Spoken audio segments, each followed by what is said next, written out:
আমার প্রিয় অষ্টম শ্রেণীর শিক্ষার্থী বন্ধুরা, তোমাদের সকলকে আমার চ্যানেলে স্বাগত জানাই। আশা করছি তোমরা সকলে খুব ভালো আছো। আজকে আমি তোমাদের 2025 সালের রায় মার্টিনে যে প্রশ্নবিচিত্র প্রকাশিত হয়েছে তার 306 পাতা যে 5 নম্বর স্কুল রয়েছে, সেখানে তোমাদের অষ্টম শ্রেণীর বন্ধুদের দ্বিতীয় পর্যায়ক্রমিক মূল্যায়নের ভূগোলের প্রশ্ন দেওয়া রয়েছে। আমি আজকে উত্তরগুলো তোমাদের দেখিয়ে দেবো। ইতিমধ্যেই যারা চ্যানেলটিকে সাবস্ক্রাইব করে নিয়েছো তাদের সকলকে অসংখ্য ধন্যবাদ জানাই। চলো তাহলে শুরু করছি। সঠিক উত্তরটি নির্বাচন করো। তুমি যদি মাঝ সমুদ্রে একটি জাহাজে ডোলড্রামসে থেমে থাকো তাহলে তুমি নিরক্ষীয় এলাকায় আছো। দক্ষিণ আমেরিকায় দেখতে পাওয়া যাবে দীর্ঘতম পর্বতশ্রেণী। অক্ষাংশ দেখা যায় 25 থেকে 35 ডিগ্রি উত্তর দক্ষিণ অক্ষাংশে।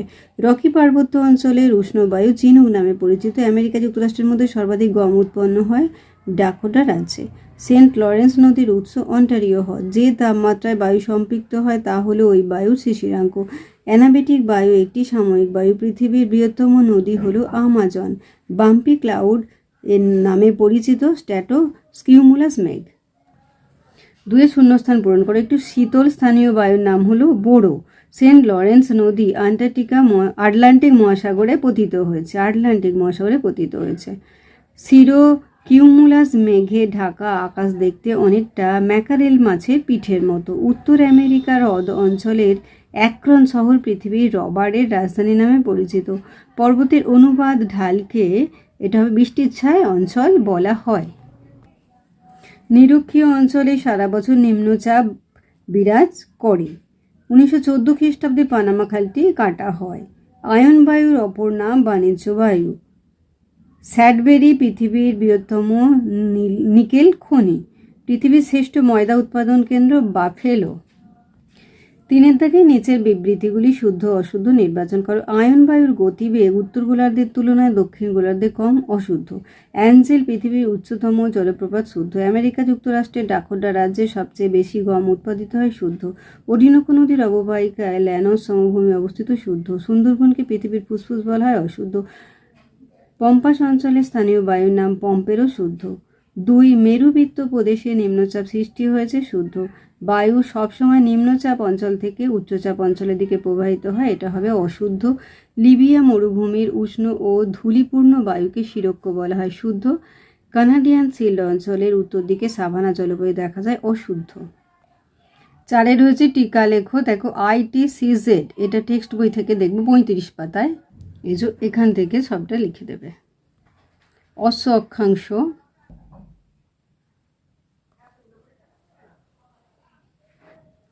বাইসবেলের সূত্র,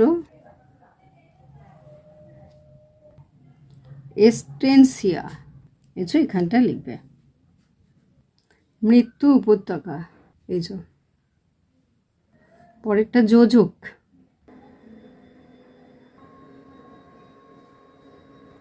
5 দাগে নিম্নলিখিত প্রশ্নগুলির উত্তর দাও। চিত্রসহ সমুদ্রবায়ু ও স্থলবায়ুর উৎপত্তি ও প্রভাব আলোচনা করো। এই যে দেখো চিত্র এঁকে দেবে আর লিখে দেবে।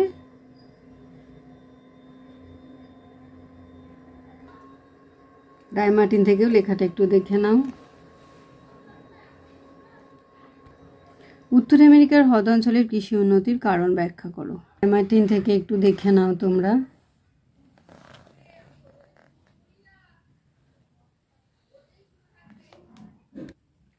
কানাডার শিল্ড অঞ্চল কাষ্ঠ ও কাগজ শিল্পের জন্য উন্নত কেন? এই যে দেখে নাও 93 পাতাতে রয়েছে। পম্পাস অঞ্চলের কৃষিকাজ ও পশুপালন সম্পর্কে যা জানা লেখো 106 পাতায়।